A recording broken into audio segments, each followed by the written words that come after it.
Everyone, मेरा नाम है सुदीक्षा मुन्नी। ये हमारे वीडियो का सेकेंड पार्ट है। ओके, इसका फर्स्ट पार्ट मैं ऑलरेडी अपलोड कर चुकी हूँ, आप उसको चेक कर सकते हो।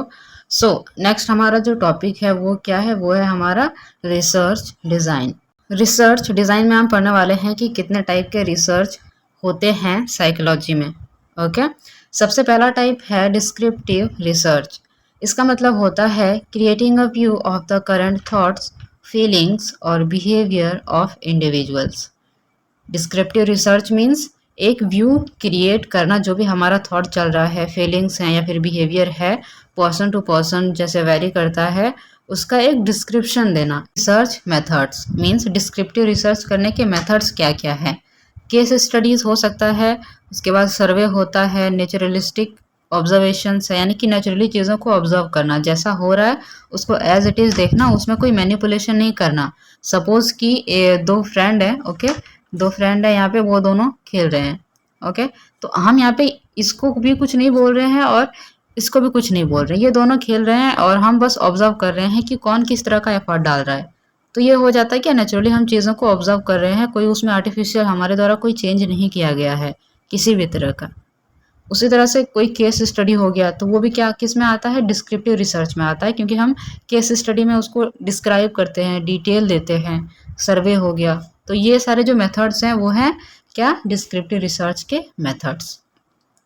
नेक्स्ट है हमारा एक्सपेरिमेंट करने का तरीका, वो है एक्सपेरिमेंटल रिसर्च। एक्सपेरिमेंटल रिसर्च का मतलब होता है समझना how one variable influences another, establishing causal relationship among variable. जो एक्सपेरिमेंटल रिसर्च मेथड है वो हमें ये समझने में हेल्प करता है कि कैसे एक वेरिएबल दूसरे वेरिएबल को अफेक्ट करता है और वहाँ पे फिर इस्टेब्लिश करता है, बनाता है, निर्माण करता है एक कॉजल रिलेशनशिप वेरिएबल्स के बीच में। यहाँ पे हम सबसे पहले समझेंगे कि कॉजल रिलेशनशिप क्या होता है। तो हम यहाँ पे समझेंगे, यहाँ पे मैं थोड़ा जगह निकाल लेती हूँ। तो कॉजल रिलेशनशिप का मतलब होता है कॉज एंड इफेक्ट रिलेशनशिप। ठीक है, मैं यहाँ पे शॉर्ट में लिख देती हूँ, कॉज एंड इफेक्ट। ओके, मान लेते हैं कॉज है यहाँ पे स्मोकिंग। ठीक है, कॉज है यहाँ पे स्मोक, और उसका जो इफेक्ट पड़ रहा है वो क्या पड़ रहा है, लीवर हो रहा है डैमेज। ठीक है, लीवर डैमेज हो रहा है, यानी कि डिक्रीज हो रहा है, लो में जा रहा है, स्मोक इंक्रीज हो रहा है।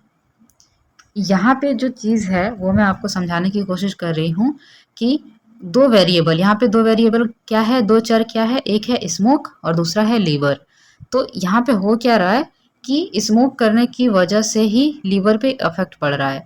तो कारण क्या है, कारण है स्मोकिंग, और उसकी वजह से इफेक्ट क्या पड़ रहा है, इफेक्ट पड़ रहा है कि लीवर हमारा डैमेज हो रहा है। दो चीज़ें हमें यहाँ से पता चल गई, ये हो गया स्मोकिंग हमारा कारण, पहला हमारा हो गया ये एक कॉज, और दूसरा लीवर, यानी कि लीवर पे अफेक्ट हो रहा है, तो ये हमारा हो गया अफेक्ट। और इन दोनों के बीच में एक रिलेशनशिप है, क्योंकि स्मोक हो रहा है तो ही लीवर खराब हो रहा है। लीवर खराब क्यों हो रहा है, क्योंकि स्मोक हो रहा है। तो ये जो रिलेशनशिप है वही होता है कॉज एंड इफेक्ट रिलेशनशिप, और कॉज एंड इफेक्ट रिलेशनशिप को ही बोलते हैं कॉजेशन। ठीक है, क्या बोलते हैं, कॉजेशन। ओके, तो वही जो कॉजेशन है वो कैसे इस्टेब्लिश होता है, एक्सपेरिमेंटल रिसर्च की वजह से ही वो इस्टेब्लिश होता है, क्योंकि एक्सपेरिमेंटल रिसर्च में ही एक वेरिएबल दूसरे वेरिएबल को इन्फ्लुएंस करता है, प्रभावित करता है। तो इसी तरह से वहाँ पे कॉज एंड इफेक्ट रिलेशनशिप बन जाता है। Now type of experimental research क्या क्या है। एक्सपेरिमेंटल रिसर्च के 3 टाइप होते हैं। पहला जो हमारे बुक में दिया हुआ है, ठीक है, 12th में साइकोलॉजी में, laboratory experiment, quasi experiment, then field experiment. Laboratory experiment means conduct in controlled environment, यानी कि आर्टिफिशियल कंडीशन। लेबोरेटरी एक्सपेरिमेंट का मतलब ये बिल्कुल भी नहीं है कि एक कमरा होगा, लैब जैसा माहौल होगा, नहीं। लेबोरेटरी एक्सपेरिमेंट इन साइकोलॉजी मतलब होता है कि वैसा एक सिचुएशन क्रिएट कर देना जहाँ पे हम हर चीज़ को कंट्रोल कर सकते हैं। कौन क्या बोलेगा, कौन कैसा एक्ट करेगा, कौन कैसा बिहेव करेगा, कितना टेम्परेचर होगा, कितनी एज होगी, सब कुछ हमारे द्वारा, यानी कि साइकोलॉजिस्ट के द्वारा अगर डिसाइड किया जाता है तो उसको बोलते हैं लेबोरेटरी एक्सपेरिमेंट। ठीक है, दूसरा है हमारा क्वासी एक्सपेरिमेंट। क्वासी एक्सपेरिमेंट क्या होता है? बिल्कुल सच के जैसा ही एक एक्सपेरिमेंट जो सच नहीं होता।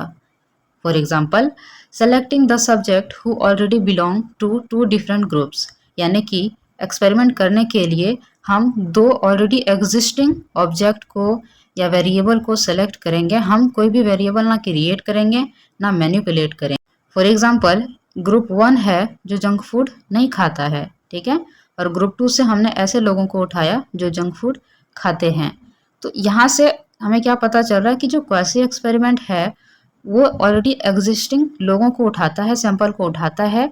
वो किसी को ज़बरदस्ती ना जंक फूड खिलाता है ना खिलाने के लिए मना करता है। वो क्या करता है, जो खाते हैं और जो नहीं खाते हैं वैसे ही लोगों का दो ग्रुप बांट के और वैसे ही लोगों को सेलेक्ट कर लिया जाता है सैंपल के लिए, ताकि ये देखा जा सके कि क्या फ़र्क पड़ता है जब कोई बंदा जंक फूड नहीं खाता है और कोई खाता है तो, ठीक है। और ये एथिकल भी नहीं है, मतलब ये राइट भी नहीं है कि हम ये इफेक्ट देखने के लिए कि किस पे क्या फ़र्क पड़ता है जंक फूड का, इसके लिए हम किसी को जंक फूड ही खिलाने लग जाएं, तो ये गलत होता है ना।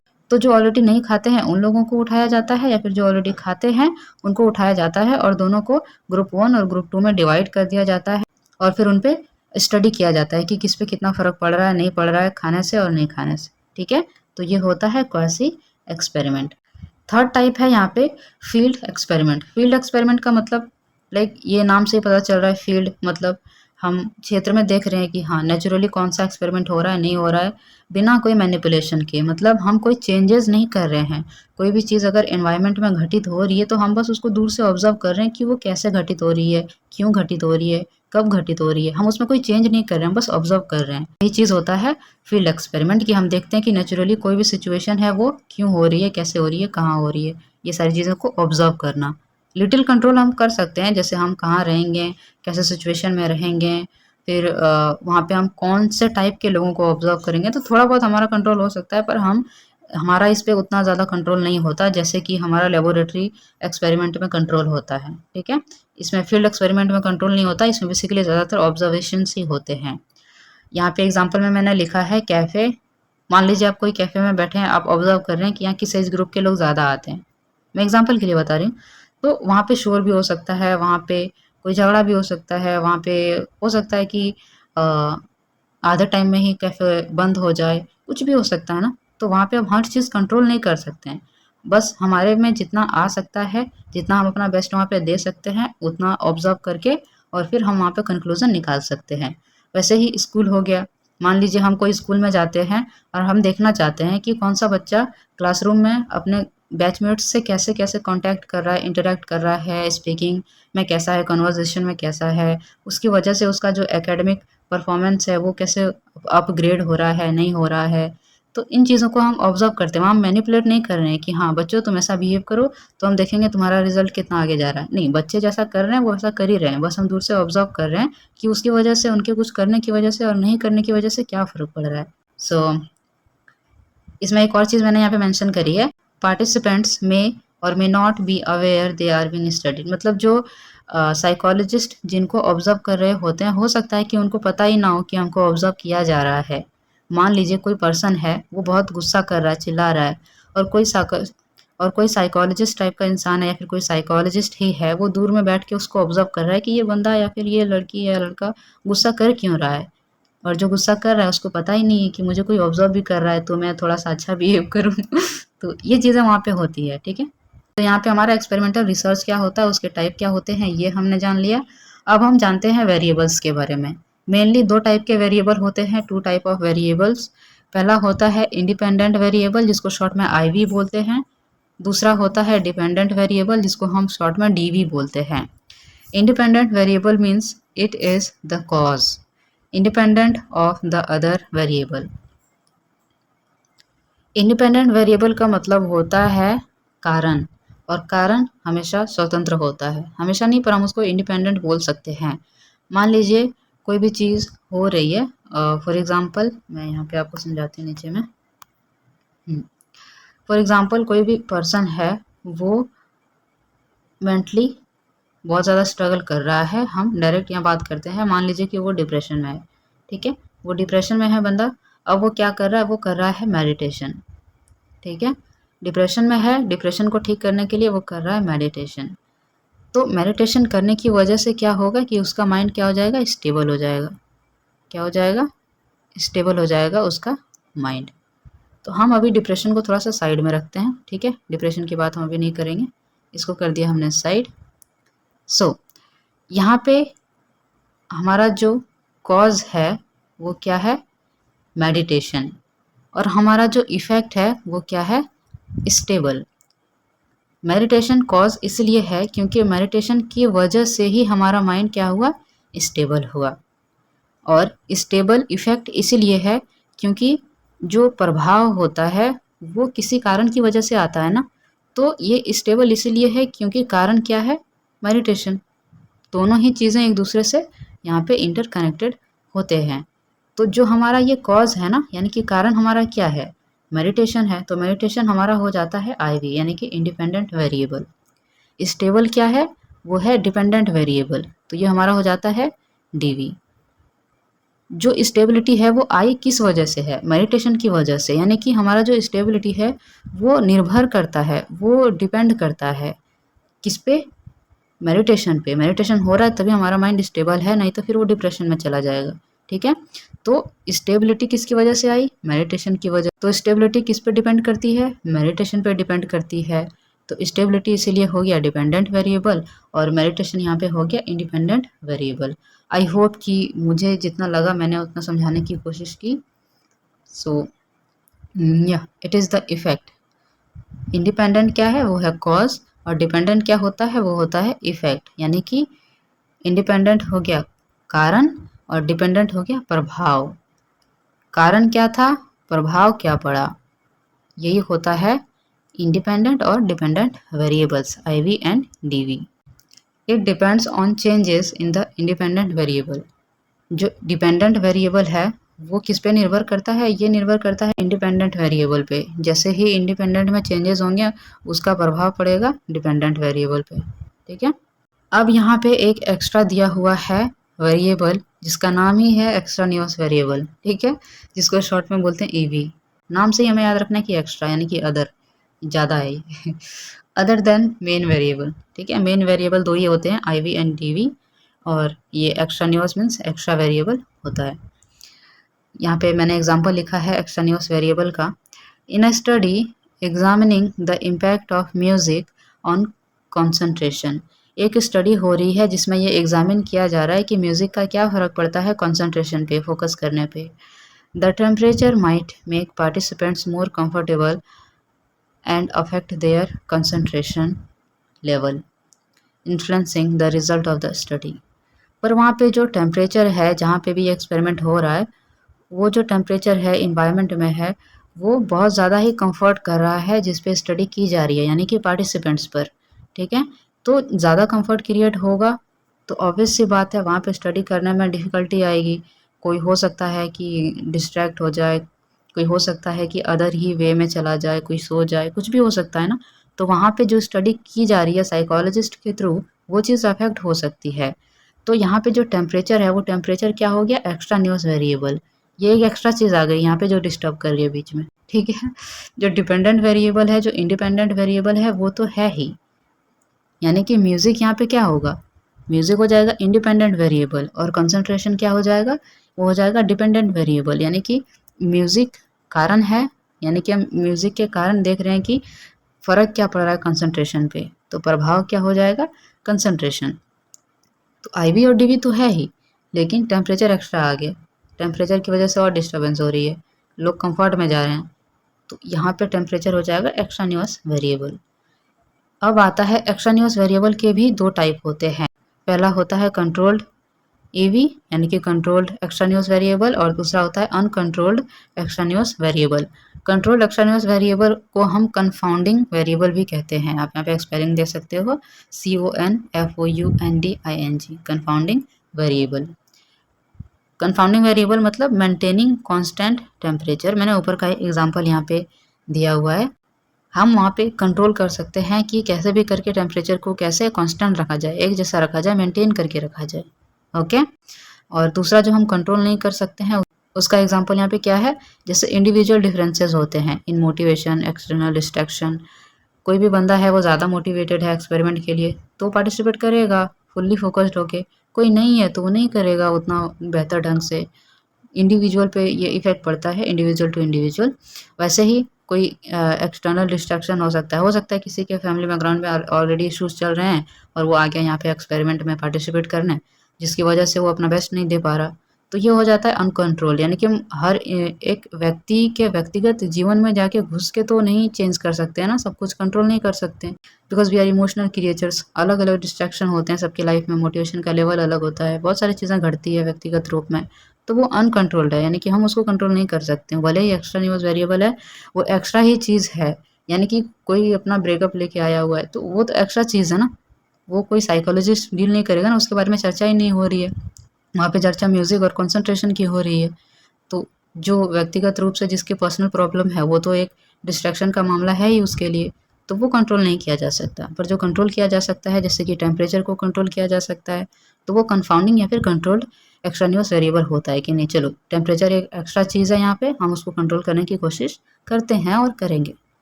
तो ये होता है वेरिएबल्स। नेक्स्ट जो हमारा यहाँ पे पॉइंट है वो मैंने थोड़ा सा लिखा हुआ है, एक एग्जांपल लिखा हुआ है आईवी एंड डीवी का, यानी कि independent and dependent variables create cause and effect relationship. मैं इसको थोड़ा सा यहाँ पे इरेज कर देती हूँ। ओके, सो जो डिपेंडेंट और इंडिपेंडेंट वेरिएबल होते हैं वो क्या करते हैं, वो कॉज एंड इफेक्ट रिलेशनशिप यानी कि कॉजेशन इस्टेब्लिश करते हैं। जैसे जो आईवी है वो कारण होता है, यानी कि कॉज होता है, ठीक है, और जो डीवी है वो इफेक्ट होता है। तो जो कारण होता है और जो प्रभाव होता है, इन दोनों के बीच में जो रिलेशन होता है उसी को बोलते हैं कॉज एंड इफेक्ट रिलेशनशिप, जिसको शॉर्ट में बोलते हैं कॉजेशन, जैसा कि मैंने आपको पहले बताया। यहाँ पे एक एग्जांपल दिया है, effect of yoga on anxiety. तो यहाँ पे जो कारण है वो क्या है, वो है योगा। योगा कारण कैसे है, क्योंकि योगा का प्रभाव पड़ रहा है एंजाइटी पे, एंजाइटी ठीक हो रही है। एंजाइटी का प्रभाव योगा पे नहीं पड़ रहा कि एंजाइटी हो रही है तो योगा ठीक हो रहा है, ऐसी बात नहीं है ना। तो यहाँ पे क्या होगा, योगा का इफेक्ट पड़ रहा है एंजाइटी पे, तो एंजाइटी ठीक हो रही है, बेहतर हो रही है। एंजाइटी क्या हो जाएगा फिर, डिपेंडेंट वेरिएबल, यानी कि एंजाइटी ठीक हो रहा है तो ये डिपेंड होके ठीक हो रहा है ना, खुद ब खुद तो ठीक नहीं हो रहा। तो ये डिपेंड किस पे है, ये डिपेंड है योगा पे। योगा पे डिपेंड है, इसीलिए योगा हो गया इंडिपेंडेंट, योगा स्वतंत्र हो गया, और एंजाइटी है डिपेंडेंट। तो ये हो गया हमारा कॉज एंड इफेक्ट रिलेशनशिप भी यहाँ पे इस्टेब्लिश होता है। कैसे, जैसे कि हमारा यहाँ पे योगा के कारण एंजाइटी ठीक हो रही है, और एंजाइटी ठीक क्यों हो रही है, योगा के कारण। तो ये जो रिलेशन है उसको बोलते हैं कॉज एंड इफेक्ट रिलेशनशिप, जिसको शॉर्ट में बोलते हैं कॉजेशन। ओके, आई होप ये क्लियर हो गया होगा। मैंने यहाँ पे हिंदी में भी लिखा हुआ है, जिसका जिस पर जिसका प्रभाव पड़ता है वो होता है कारण, जिस पर प्रभाव पड़ता है वो होता है इफेक्ट। ओके, यहाँ पे बोलते हैं एक्सट्रानियस वेरिएबल खोजने के लिए, तो वो कैसे फाइंड करेंगे, वो हम करेंगे। जैसे हो सकता है कि योगा करने वालों का एज ग्रुप अलग हो, कोई 22 साल का हो, या फिर कोई 10 साल के बच्चों का देख रहा हो, कोई 18 साल के लड़कों लड़कियों का देख रहा हो, या फिर जेंडर का डिफरेंस आ सकता है ना, कि कौन सा फीमेल है या मेल को ले रहे हैं, या अलग होता है ना ट्रांसजेंडर को ले रहे हैं, किन को ले रहे हैं, किन ग्रुप वाले को ले रहे हैं। तो यहाँ पे ये एक्स्ट्रा न्यूज वेरिएबल आ जाता है कि एक्स्ट्रा चीज़ें क्या है जो इफेक्ट कर सकती है, क्या क्या डिफरेंसेस हो सकते हैं अदर। ये का आईवी और डीवी तो है ही, अदर जो चीज़ें हैं एक्स्ट्रा न्यूज़ जो है, एक्स्ट्रा जो है वो क्या क्या हो सकता है, वो ये चीज़ें हो सकती है, एज, जेंडर एट्सेट्रा। नाउ हम जानेंगे अभी एक्सपेरिमेंटल रिसर्च का जो स्ट्रेंथ होता है और लिमिटेशन होता है उसके बारे में। सो स्ट्रेंथ क्या है, स्ट्रेंथ है cause and effect relationship between IV and DV, यानी कि कारण और प्रभाव का जो रिलेशनशिप होता है वो हम अच्छे से जान सकते हैं एक्सपेरिमेंटल रिसर्च के थ्रू। कंट्रोल वेरिएबल्स, इसका ये स्ट्रेंथ होता है कि वेरिएबल्स को हम कंट्रोल कर सकते हैं बहुत हद तक। फॉर एग्जांपल, वो अगर 4 घंटे की स्लीप ले रहा है 1 वीक तक, तो उसका उसके मेंटल हेल्थ पर क्या इफेक्ट पड़ रहा है। तो यहाँ पे हम मैनिपुलेट कैसे कर सकते हैं, खुद से कैसे चेंज कर सकते हैं, कि कोई पर्सन है वो 4 घंटे तक सोएगा पहले 1 हफ्ते तक, फिर हम उसका प्रभाव देखेंगे कि 1 हफ्ते बाद उस पर क्या प्रभाव पड़ रहा है। तो ये हमने मैनिपुलेट किया ना, हमने उसको 4 घंटे सोने के लिए बोला, तो ये चीज़ें होती है कि वहाँ पे हम वेरिएबल को कंट्रोल करते हैं। थर्ड पॉइंट मैंने लिखा है कि कंसिस्टेंसी होता है रिजल्ट में, यानी कि वही जो एक्सपेरिमेंट एक बार हुआ उसी को जब दूसरी टाइम पे एक्सपेरिमेंट किया जाएगा, ठीक है, और अलग टाइम एक्सपेरिमेंट किया जाएगा लेकिन सेम वे में किया जाएगा, तो वहाँ पे रिजल्ट आने का जो चांसेस होता है वो क्या होता है कि वो सेम होगा, रिजल्ट वैसा ही आएगा। तो ये चांसेस होता है, ये स्ट्रेंथ होता है एक्सपेरिमेंटल रिसर्च का। लिमिटेशंस क्या क्या है? लिमिटेशन क्या है कि एब्सोल्यूट कंट्रोल ओवर वेरिएबल, यानी कि लिमिटेशन क्या है एक्सपेरिमेंटल रिसर्च का, पूरी तरह से कंट्रोल नहीं होता वेरिएबल पे। जैसे कि मैंने बोला कि कोई पर्सन है, उसको हम 4 आवर की स्लीप लेने बोल रहे हैं, हो सकता है कोई मना कर दे कि नहीं मैं ये नहीं कर सकता, तो हमारा पूरी तरह से कंट्रोल नहीं है ना, हो सकता है वो 4 घंटे की जगह 4.5 घंटा सो जाए, तो उसका हम ये नहीं कह सकते, श्योरिटी नहीं दे सकते। हाँ, कोई अगर ज़्यादा ही लाइक बोलते हैं ना कि हाँ वो करेगा पक्का, ऐसा करेगा, प्रॉमिस है या फिर डीलिंग हुई है, तो वो अलग मैटर हो जाता है। पर मैं यहाँ पे क्या बात कर रही हूँ कि हमारा पूरी तरह से कंट्रोल नहीं है, नींद पे हमारा एकदम इतना भी कंट्रोल नहीं है कि 10 मिनट भी देर ना हो, 5 मिनट भी देर नहीं हो, तो ये चीज़ें हो जाती है। और बहुत सारी चीज़ें ऐसी होती है, बहुत सारे वेरिएबल ऐसे होते हैं जिसपे हम ये नहीं कह सकते कि हमारा पूरी तरह से इस चीज़ पे कंट्रोल है। जैसे कि कोई बच्चे को ऑब्जर्व किया जा रहा है, तो कोई 5 साल का या फिर 2-3 साल का बच्चा है, वो हम उम्मीद नहीं कर सकते कि वो नहीं रोएगा, 10 घंटे नहीं रोएगा, और हम उसको ऑब्जर्व करेंगे कि उतने में वो बिना रोए क्या-क्या कर रहा है। नहीं हो सकता ना, वो बच्चा हो सकता है रो दे, तो वहाँ पे पूरी तरह से हमारा कंट्रोल नहीं है वेरिएबल पे। नेक्स्ट पॉइंट यहाँ पे लिखा हुआ है मैंने, रिजल्ट में gate impacted by certain biases. जो रिजल्ट है वो कुछ बायसेस यानी कि कुछ पक्षपात के टाइप की चीज़ें होने से अफेक्ट हो सकती है। वो क्या क्या हो सकता है? वो हो सकता है सिलेक्शन बायस, एज डिफरेंस, इंटेलिजेंस डिफरेंस, यानी कि हो सकता है कि साइकोलॉजिस्ट ऐसे ही लोगों को सेलेक्ट करे जो सेम एज ग्रुप के हों या फिर डिफरेंट एज ग्रुप के हो, या वो इंटेलिजेंट कितने हैं नहीं हैं। तो कभी-कभी सिलेक्शन बायस की वजह से भी रिजल्ट अफेक्ट होता है। अगर हम इंटेलिजेंट लोगों को ही सेलेक्ट करेंगे और हम ये देखेंगे कि यहाँ पे कितने इनका आईक्यू है, तो ऑब्वियस सी बात है उनका आईक्यू हाई होगा। तो आईक्यू हाई होगा, ये रिजल्ट अफेक्ट हो रहा है ना, क्योंकि इंटेलिजेंट लोगों को ही सेलेक्ट किया गया साइकोलॉजिस्ट के थ्रू, तो ये हो जाता है हमारा सिलेक्शन बायस। दूसरा यहाँ पे है एक्सपेरिमेंटर बायस। एक्सपेरिमेंटर बायस क्या होता है? Experimenter can influence participant through their appearances और बिहेवियर। जो एक्सपेरिमेंट करने वाले लोग होते हैं, रिसर्चर हो गया या फिर हम बोल सकते हैं साइकोलॉजिस्ट हो गए, वो इन्फ्लुएंस कर सकते हैं पार्टिसिपेंट्स को। हो सकता है वो कुछ अ, ऐसे ही कपड़े पहन के आ जाएं कि मान लो वो कोई नर्स के कपड़े पहन के आ जाता है, ठीक है, तो वहाँ पे उसका जो इफ़ेक्ट होगा वो थोड़ा-सा मेडिकल टाइप का पड़ेगा। हो सकता है वो एकदम टिप टॉप या कुछ छपरी टाइप के कपड़े पहन के आ जाए, तो उसका इफ़ेक्ट पार्टिसिपेंट्स पे अलग होगा। हो सकता है पार्टिसिपेंट्स उसको सीरियस ही ना ले। तो अलग-अलग चीज़ें हैं, अपीयरेंस की वजह से भी फ़र्क पड़ जाता है कि पार्टिसिपेंट्स कैसा रिएक्ट करेंगे एक्सपेरिमेंट में, नहीं करेंगे, उस पे क्या इफ़ेक्ट पड़ेगा, नहीं पड़ेगा रिज़ल्ट पे। थर्ड हमारा demand characteristics. When participants know what demanded, it can influence them to pretend like that. जब जो पार्टिसिपेंट्स होते हैं उनको पता चल जाता है कि एक्सपेरिमेंट्स हमसे क्या डिमांड कर रहे हैं, तो वो ऐसे ही रिएक्ट कर सकते हैं ताकि एक्सपेरिमेंटर के नज़रों में वो वैसे ही बन सके जैसा एक्सपेरिमेंटर डिमांड कर रहा है, जैसा वो चाहता है। फॉर एग्जांपल कोई भी साइंटिस्ट है, ठीक है, वो चाहता है कि लोग सही मैनर से रहें, मतलब कोई शोर शराबा ना करे और लोग एकदम अच्छा बन के रहे, ठीक है, और ये बात चुपके से पता चल जाती है सभी पार्टिसिपेंट्स को। तो हर पार्टिसिपेंट ये ट्राई करेगा कि वो लोग चुप रहें, कुछ नहीं बोलें, ठीक है, शांत रहें, क्वाइट रहें, पीस बनाए रखें।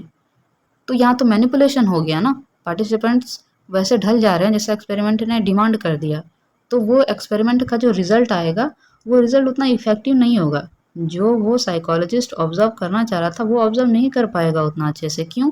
क्योंकि पार्टिसिपेंट्स को पता चल गया है कि एक्सपेरिमेंट चाहता है या फिर एक्सपेरिमेंटर ये डिमांड कर रहा है, वो चाह रहा है कि हम शांति बनाए रखें। तो वहाँ पे खुल के एक्सपेरिमेंट नहीं हो पाएगा ना, क्योंकि वो लोग खुल के अपने इमोशंस को बयां ही नहीं कर पाएंगे, सारे चुप हो जाएंगे, शांत रहने लगेंगे। तो ये चीज़ भी है जो रिजल्ट को अफेक्ट करती है, और ये एक लिमिटेशन हो जाता है साइकोलॉजिकल रिसर्च में, एक्सपेरिमेंटल रिसर्च में। सेम सब्जेक्ट में behave differently in lab and field experiment, यानी कि एक ही सब्जेक्ट पे जो रिसर्च की जा रही है जैसे ऊपर में एक एग्जांपल था, म्यूजिक का इफेक्ट कंसंट्रेशन पे क्या पड़ता है, ठीक है, म्यूजिक का कंसंट्रेशन पे इफेक्ट क्या पड़ता है। तो हो सकता है कि लैब में इसका इफेक्ट, लैब रिसर्च में इसका इफेक्ट अलग आए और उसके बाद इसका फील्ड में अगर एक्सपेरिमेंट किया जाए तो उसका रिजल्ट अलग आए। तो हो सकता है कि रिजल्ट अलग अलग आए, सेम आए वो ज़रूरी नहीं है। ये हो गया हमारा एक्सपेरिमेंटल में का स्ट्रेंथ एंड लिमिटेशन। थर्ड जो हमारा रिसर्च का टाइप है, जो डिज़ाइन है, वो क्या है, correlational research. Correlational research study relationship between two variables. मतलब कोई भी वेरिएबल है, दो वेरिएबल नहीं है, ज़रूरी नहीं दो ही वेरिएबल हो, दो से ज़्यादा वेरिएबल्स भी हो सकते हैं, दो से ज़्यादा चीज़ें भी हो सकती है। तो उनके बीच में रिलेशनशिप क्या है वो डिफाइन कौन करता है, कोरिलेशनल रिसर्च। बेसिकली यहाँ जो कॉन्सेप्ट काम करता है वो करता है, अगर एक जो वेरिएबल है, ओके, कोई यहाँ पे एक वेरिएबल है, यहाँ पे दूसरा वेरिएबल है, ये है पहला, ये है सेकंड वेरिएबल। तो एक वेरिएबल इंक्रीज होगा तो एक डिक्रीज होगा, ठीक है, या फिर दोनों ही इंक्रीज होंगे, या फिर दोनों इक्वल होगा, या फिर क्या होगा कि दोनों में कोई रिलेशन ही नहीं होगा, ठीक है। तो ये हमें कौन बताता है, कोरिलेशनल रिसर्च। के तीन टाइप होते हैं, positive correlation, negative correlation, zero correlation. Positive correlation means both variables increase और डिक्रीज। जैसा कि मैंने आपको कहा कि अगर दो वेरिएबल है तो अगर दोनों ही इंक्रीज हो रहा है, सेकेंड केस दोनों ही डिक्रीज हो रहा है, तो ये हो जाएगा कौन सा, ये हो जाएगा पॉजिटिव कोरिलेशन। इसका एग्जाम्पल क्या हो जाएगा, दो वेरिएबल्स हैं यहाँ पे, हाइट एंड वेट, ठीक है, ये दोनों क्या है, वेरिएबल से पहला वेरिएबल, वेट हो गया दूसरा वेरिएबल। तो अगर हाइट इंक्रीज हो रही है तो हाइट इंक्रीज होने की वजह से वेट क्या हो रहा है, वेट भी इंक्रीज हो रहा है। तो दोनों ही चीज़ें यहाँ पे इंक्रीज होती हुई आपको दिखाई दे रही है, जिसकी वजह से क्या हो जाएगा, यहाँ पे ये पॉजिटिव कोरिलेशन हो जाएगा, क्योंकि height increases that's why weight is also increases. Next जो हमारा है वो क्या है, वो है नेगेटिव कोरिलेशन। नेगेटिव कोरिलेशन का मतलब होता है एक वेरिएबल इंक्रीज होगा तो ऑटोमेटिक ही दूसरा वेरिएबल डिक्रीज होगा, ठीक है, जिसको बोलते हैं negative correlation. For example, increase in practice errors tend to decrease. अगर हम कोई भी चीज़ का प्रैक्टिस है, फॉर एग्जांपल मैथमेटिक्स में हम प्रैक्टिस कर रहे हैं, बहुत ज़्यादा बहुत एफर्ट डाल रहे हैं, तो हमारी प्रैक्टिस तो इंक्रीज हो रही है, और हमारी प्रैक्टिस इंक्रीज हो रही है उसकी वजह से क्या डिक्रीज हो रहा है, गलतियां डिक्रीज हो रही है, एरर्स डिक्रीज हो रहे हैं। तो यहाँ क्या हो जाएगा, ये नेगेटिव कोरिलेशन, ओके। थर्ड है जो zero correlation means no relationship. मतलब दो वेरिएबल के बीच में, दो चीज़ों के बीच में कोई रिलेशन है ही नहीं, कोई संबंध है ही नहीं, कोई कनेक्शन है ही नहीं। For example, no relationship between the colour of the eye and intelligence. मतलब आपके आंखों का कलर क्या है, उसका आपकी बुद्धिमत्ता से कोई कनेक्शन है ही नहीं, तो ये क्या हो जाएगा, जीरो कोरिलेशन। फॉर एग्जाम्पल, अगर किसी के आईज का कलर क्या है, ब्लैक है, ठीक है, तो आईज का कलर ब्लैक होने का मतलब ये थोड़ी है कि वो बंदा इंटेलिजेंट होगा। तो ये चीज़ है, इसलिए ये जीरो कोरिलेशन है, यहाँ पे कोई रिलेशनशिप बिल्ड ही नहीं हो रही है। उसके बाद एक टर्म है दैट इज कोएफिशिएंट। ये क्या होता है, numerical value of relationship between two variable. मतलब दो वेरिएबल के बीच में जो नंबर के बेसिस पे रिलेशनशिप है वो हमें कोएफिशिएंट के थ्रू पता चलता है, यानी कि हमें कोएफिशिएंट के थ्रू पता चलेगा, वो नंबर्स के थ्रू पता चलेगा कि वो पॉजिटिव कोरिलेशन है या नेगेटिव है या फिर जीरो है। पॉजिटिव कोरिलेशन कोएफिशिएंट है कोई भी रिलेशनशिप में, तो हमें वो कैसे पता चलेगा, उसका जो नंबर होगा वो 0 से लेकर 1 तक होगा, ठीक है। आप .00 लगा सकते हो, पर समझने के लिए आप यहाँ पे यही समझो कि 0 से लेकर 1 तक कोई भी नंबर है तो वो कहाँ पे आएगा, वो आएगा पॉजिटिव कोरिलेशन में, और ये प्लस में है, ओके, +1। वैसे ही नेगेटिव कोरिलेशन कोएफिशिएंट है तो वहाँ पे कौन से नंबर आएंगे, वो 0 से -1 के बीच में जितने नंबर आएंगे तो वो किस में आएंगे, वो आएगा नेगेटिव कोरिलेशन में। वैसे ही जीरो कोरिलेशन कोएफिशिएंट कब होगा, जब जो वैल्यू होगा कोएफिशिएंट का वो 0 हो जाएगा। Now strength of correlational research, it helps to see if there is relationship between variable. मतलब दो चीज़ों के बीच में कोई कनेक्शन, कोई रिलेशन है, उसको फाइंड करने में कौन हेल्प करता है, कोरिलेशनल रिसर्च। सेकेंड स्ट्रेंथ है correlation allows to examine relationship between variable that would be unethical or impractical to test experimentally, like impact of alcohol consumption on liver health. Correlational जो research है वो allow करता है ये study करने में, ये एग्जामिन करने में कि दो जो चर है, दो जो चीज है उसका एक दूसरे से क्या कनेक्शन है, ठीक है। इसकी वजह से कोई चीज इंक्रीज हो रही है या डिक्रीज हो रही है। फॉर एग्जाम्पल ये अल्कोहल कंज्यूम कर रहा है तो अल्कोहल का कंजम्पशन इंक्रीज हो रहा है, और लीवर हेल्थ है तो लीवर हेल्थ खराब हो रही है, मतलब ये डिक्रीजिंग जा रहा है, डिक्रीजिंग पॉइंट ऐड होगा इसमें। तो ये दोनों के बीच में जो रिलेशन है वो क्या है, वो यहाँ पे कौन बताता है, कोरिलेशनल रिसर्च यहाँ पे हमें बताता है। और ये अनएथिकल होगा अगर हम इसको जानबूझ के एक्सपेरिमेंटली करने की कोशिश करेंगे। फॉर एग्जांपल हम किसी को जानबूझ के अल्कोहल कंज्यूम नहीं करा सकते कि नहीं तुम पियो, फिर हम देखेंगे कि तुम्हारे लीवर पे क्या इफेक्ट पड़ेगा, ये गलत हो जाएगा। इसलिए क्या इफेक्ट ऑलरेडी पड़ा है, जिसने पिया है उसको सेलेक्ट किया जाता है और उस पर एक्सपेरिमेंट किया जाता है। और ये चीज़ भी अलाउ कौन करता है, कोरिलेशनल रिसर्च अलाउ करता है, और ये इसका स्ट्रेंथ है। लिमिटेशन या वीकनेस क्या है कोरिलेशनल रिसर्च का, correlation does not establish causation. एक टर्म है जो मैं क्लियर करना चाहती हूँ, ओके। एक होता है कोर रिलेशन, मैं शॉर्ट में लिखती हूँ, और एक होता है कॉजेशन, ठीक है। क्या होता है, कॉजेशन। ये दोनों ना बहुत कंफ्यूज कर सकता है आपको। कोरिलेशन का मतलब है कि दो जो वेरिएबल है, ठीक है, उसके बीच में कनेक्शन क्या है, कौन सी चीज इंक्रीज हो रही है, किस वजह से डिक्रीज हो रही है, ये जानना। कॉजेशन क्या होता है कि जो दो चीजें हैं उसका एक दूसरे पे प्रभाव क्या पड़ रहा है और कारण क्या है, मतलब कारण कौन सा है, प्रभाव कौन सा है। और यहाँ पे क्या देखा जाता है कि दोनों के बीच में कनेक्शन क्या है, रिलेशन क्या है। कोई चीज अगर इंक्रीज हो रही है तो उसकी वजह से दूसरी चीज डिक्रीज हो रही है या इंक्रीज हो रही है, या कोई फर्क नहीं पड़ रहा, या दोनों में कोई कनेक्शन ही नहीं है। तो ये एक बेसिक सा डिफरेंस यहाँ पे समझना होगा, ठीक है। सो इसका लिमिटेशन क्या हो जाता है कोरिलेशनल रिसर्च का, that is correlation does not establish causation. Causation means cause and effect relationship. तो कोरिलेशनल जो रिसर्च है वो इस्टेब्लिश नहीं करता, निर्माण नहीं करता है कॉजेशन का, वो बस एक दूसरे के बीच में क्या कनेक्शन है वही देखता है। Correlation can only predict a relationship. Correlation क्या करता है, एक रिलेशनशिप प्रेडिक्ट कर सकता है कि दो जो चीजें हैं उसके बीच में कनेक्शन क्या है, रिश्ता क्या है, वो प्रेडिक्ट कर सकता है कोरिलेशन। ये कॉज और इफेक्ट नहीं प्रेडिक्ट करता, ये हमें ध्यान में रखना है।